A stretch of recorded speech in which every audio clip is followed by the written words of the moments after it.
चिराग बन सकते हैं इंडिया का। कुशवाहा को क्यों नहीं नसीहत देते हैं कि आपका भी परिवारवाद नहीं चलेगा? जेडीयू के अंदर ही ये मांग हो रही है, निशांत को लाया जाए अगर जेडीयू बचाना है तो। क्या देख रहे हैं 25 से 30 में कौन युवा नेता? तेजस्वी यादव को पाकिस्तान जाना पड़ेगा महाराज।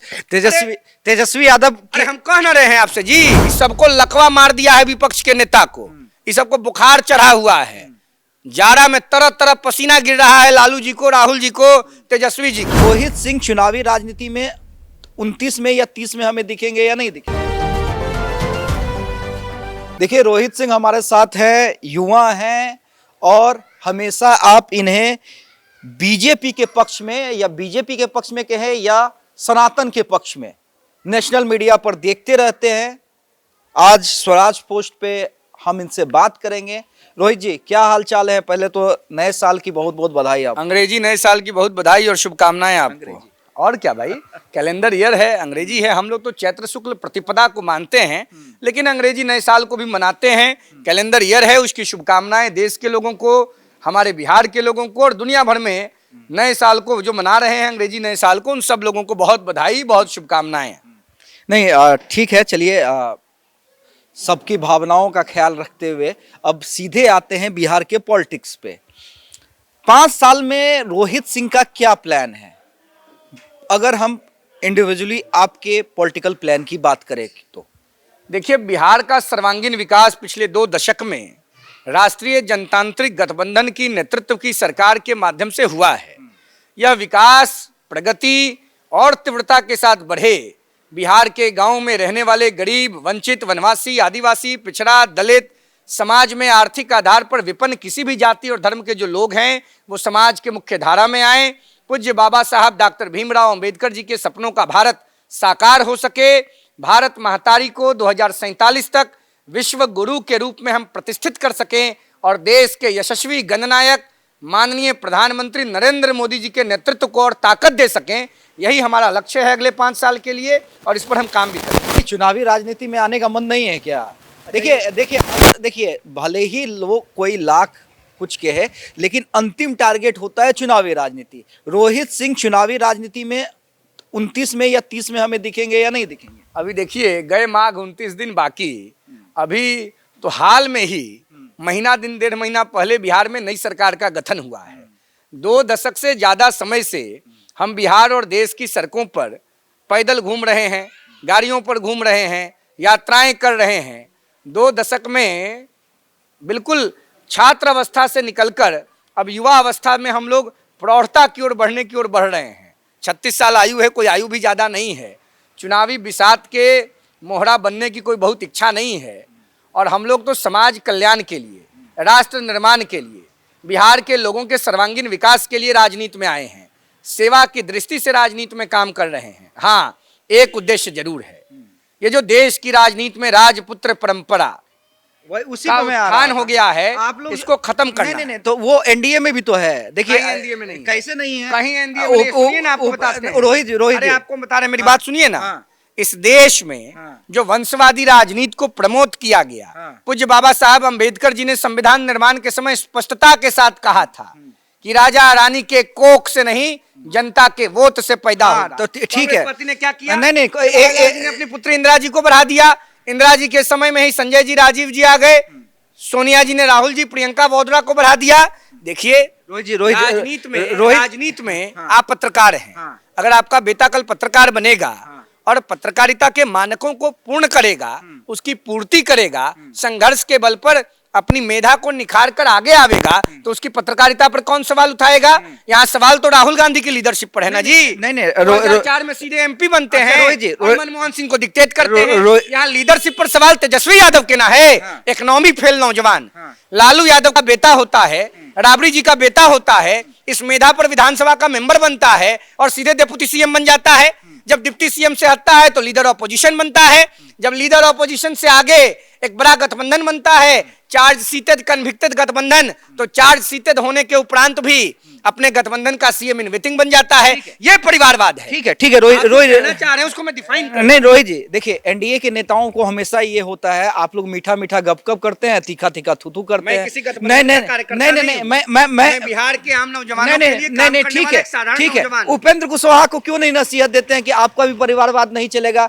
आज बेटा इंजीनियर और डायरेक्ट आपने बिना चुनाव लड़े हुए मंत्री बना दिया, तो ये भी तो परिवारवाद है। ऐसा है, उपेंद्र जी का बेटा लंबे समय से पिताजी के चुनाव में काम कर रहा था।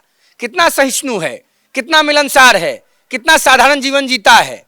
कैबिनेट मंत्री का ओथ लेने जा रहा था और साधारण कपड़ों में पहुंच गया मंत्रिमंडल में शामिल होने के लिए। सादगी, सहिष्णुता, समर्पण अगर किसी नौजवान में दिख रही है और वो किसी स्थापित राजनेता का बच्चा है, तो उसमें दोष क्या है? मतलब घमंड और अहंकार का कोई स्थान राजनीति में नहीं। मतलब आप लोगों ने एनडीए और महागठबंधन के परिवारवाद को अलग अलग डिफाइन किया। कुछ नहीं, आप गलत समझ रहे हैं। और मैं स्पष्टता के साथ कह रहा हूं, जो संघर्ष के रास्ते से आगे आएगा वो राजनीति में स्थापित होगा।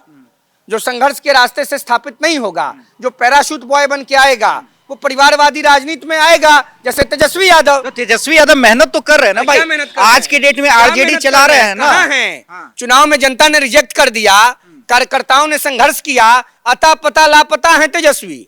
दुनिया के किस कोने में क्रिसमस मना रहे हैं, अंग्रेजी नया साल मना रहे हैं, किसी को पते नहीं है। यही जिम्मेवारी है इनकी। बिहार विधानसभा में नेता विपक्ष बाबूजी के असीम अनुकंपा से बन गए, पूज्य माता जी की कृपा से बन गए।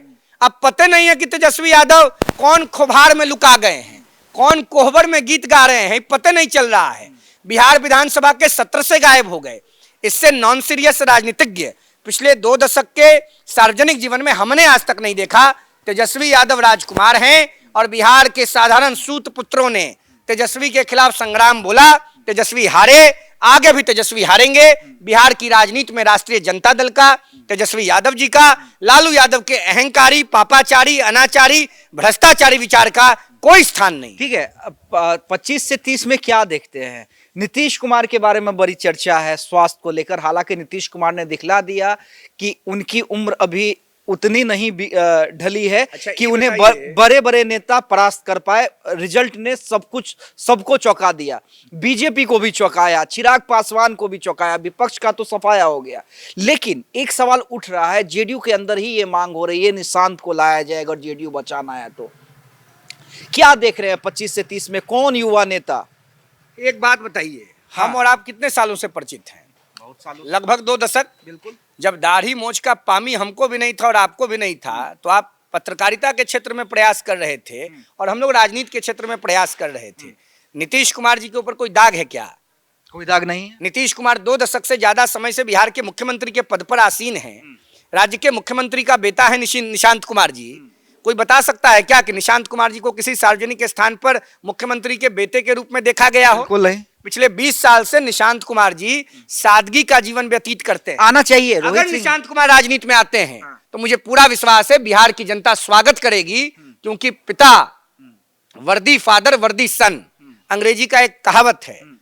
तो निशांत कुमार जी योग्य पिता के योग्य पुत्र हैं और निशांत कुमार जी में समर्पण, सादगी, सहिष्णुता और सत्यता दिखता है। बिहार की जनता निशांत कुमार को जरूर स्वागत करेगी और हम लोग भी चाहेंगे कि निशांत जी राजनीति में। तो फ्यूचर देखते हैं, निशांत का फ्यूचर देखते हैं। फ्यूचर बिहार की जनता न तय करेगी। नीतीश जी के हेल्थ के बारे में आप बोल रहे थे, आप एम्स के डायरेक्टर हैं कि हम पीएमसीएच के डायरेक्टर? हम नहीं बोल रहे भाई, विपक्ष वाला कहता है। हम तो कह रहे हैं कि भाई सबको चौंका दिया, इस सबको लकवा मार दिया है विपक्ष के नेता को, इस सबको बुखार चढ़ा हुआ है। जाड़ा में तरह तरह पसीना गिर रहा है लालू जी को, राहुल जी को, तेजस्वी जी को। ये लोग को कुछ बुझा रहा है, कुछ सूझ रहा है? एकदम हालत खराब है। ये सब डिफॉल्टर लीडर है। ये सब क्या बात करेगा बिहार के बारे में? अच्छा, देश माननीय प्रधानमंत्री आदरणीय नरेंद्र मोदी जी के नेतृत्व में और बिहार माननीय मोदी जी के मार्गदर्शन में, नेतृत्व में और नीतीश जी के कुशल शासन में आगे बढ़ रहा है। 30 में तो चेंज होगा ना। तो वही मैं कह रहा हूँ, 30 में किसको देखते हैं एनडीए का चेहरा? हम लोग ब्रह्मा जी हैं। नहीं, फिर भी कुंडली लिखे हुए हैं। नहीं, कुंडली नहीं लिखे हुए, लेकिन इसके कुंडली में क्या है? रोहित सिंह भी देखते होंगे ना कि अरे आप जानते थे कि नितिन नवीन जी जो हम लोग के लोकप्रिय नेता रहे, इसी सीट से पहली बार विधायक हुए थे। आज ये दीघा हो गया है, ये पटना पश्चिम का सीट था, याद है ना आपको? नवीन किशोर सिन्हा जी के देहांत के उपरांत उपचुनाव हुआ। नितिन नवीन जी इंजीनियरिंग के विद्यार्थी थे और बिल्कुल आए और यहाँ से विधायक बन के गए और पटना पश्चिम के विधायक बने। जब राजनीतिक इतिहास लिखा जाएगा तो नितिन नवीन जी पहली बार इसी सीट से विधायक हुए। हमारा पूरा परिवार उनका मतदाता रहा, आसपास के सभी लोग उनको चुनाव जिताए और आज वो भारतीय जनता पार्टी जो विश्व की सबसे बड़ी पार्टी है उसके राष्ट्रीय कार्यकारी अध्यक्ष हो गए। तो किसके भाग्य में, किसके पराक्रम में, किसके पुरुषार्थ में, किसके प्रारब्ध में तेजस्वी की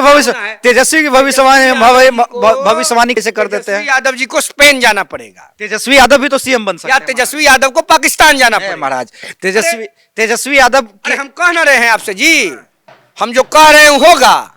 हम चिल्ला रहे थे ना 2 साल से कि तेजस्वी यादव का कन्विक्टेड चार्जशीटेड गठबंधन बुरी तरह पराजित होगा। लीडर अपोजिशन की कुर्सी गलती से पा गए तेजस्वी यादव, कुछ होने वाला है। तेजस्वी यादव जी बिहार की राजनीति से समाप्त हो चुके हैं। बिहार की जनता ने उनके पूज्य पिताजी और माताजी के विरासत को हिरासत में लेते हुए तेजस्वी यादव को कन्विक्टेड मान लिया। अब तेजस्वी यादव का कुछ नहीं होगा बिहार की सियासत। चिराग बन सकते हैं एनडीए का चेहरा? चिराग पासवान जी अच्छे नेता हैं। उनके पिताजी स्वर्गीय रामविलास पासवान जी के साथ काम करने का अवसर हमको भी मिला। चिराग जी ने संघर्ष किया है। चिराग जी को उज्जवल भविष्य की शुभकामनाएं हैं। एक आम मतदाता की हैसियत से हम लोग हैं ही क्या, हम लोग तो साधारण परिवार में जन्मे नौजवान हैं जो बिहार और देश के नौजवानों के लिए प्रयास कर रहा है। चिराग जी के प्रति शुभकामनाएं हैं। एक आखिरी सवाल, मैं फिर से, पहला सवाल तो वही मेरा आखिरी सवाल होगा। आप कितना भी कह लीजिए हम आम कार्यकर्ता हैं, आप बिहार के नागरिक हैं, लेकिन रोहित जी आप भी, जैसा कि आपने कहा कि हम लोग 2 दशकों से जानते हैं, मैं भी आपके संघर्ष को मैंने देखा है। लास्ट गोल रोहित सिंह का क्या है, 30 में या 29 में? फाइनल जवाब। गरीब, वंचित, शोषित, पीड़ित समाज के अंतिम व्यक्ति को राष्ट्रीय क्षितिज पर, अंतर्राष्ट्रीय पटल पर स्थापित करना, गरीबों की लड़ाई को पूरी निष्ठा और समर्पण के साथ आगे बढ़ाना, राष्ट्रवादी समाजवादी परंपराओं का संरक्षण करना, देश में जो सूत पुत्र हैं उनकी लड़ाई को राजपुत्रों के खिलाफ महासंग्राम के रूप में आगे बढ़ाना, यही उद्देश्य है हमारे जीवन का। देखिए, इंग्लिश कैलेंडर ईयर नहीं मानते, लेकिन फिर भी सबको शुभकामना दे रहे हैं। कह रहे हैं कि हमारा राजनीतिक गोल यही है कि जो पिछड़े हैं, वंचित हैं, उनके लिए लड़ाई लड़ना, भारत को आगे बढ़ाना, बिहार को आगे बढ़ाना। रोहित सिंह हमारे साथ थे। आप क्या कुछ सोचते हैं इनके बारे में? कमेंट करके जरूर बताइएगा। बहुत बहुत धन्यवाद।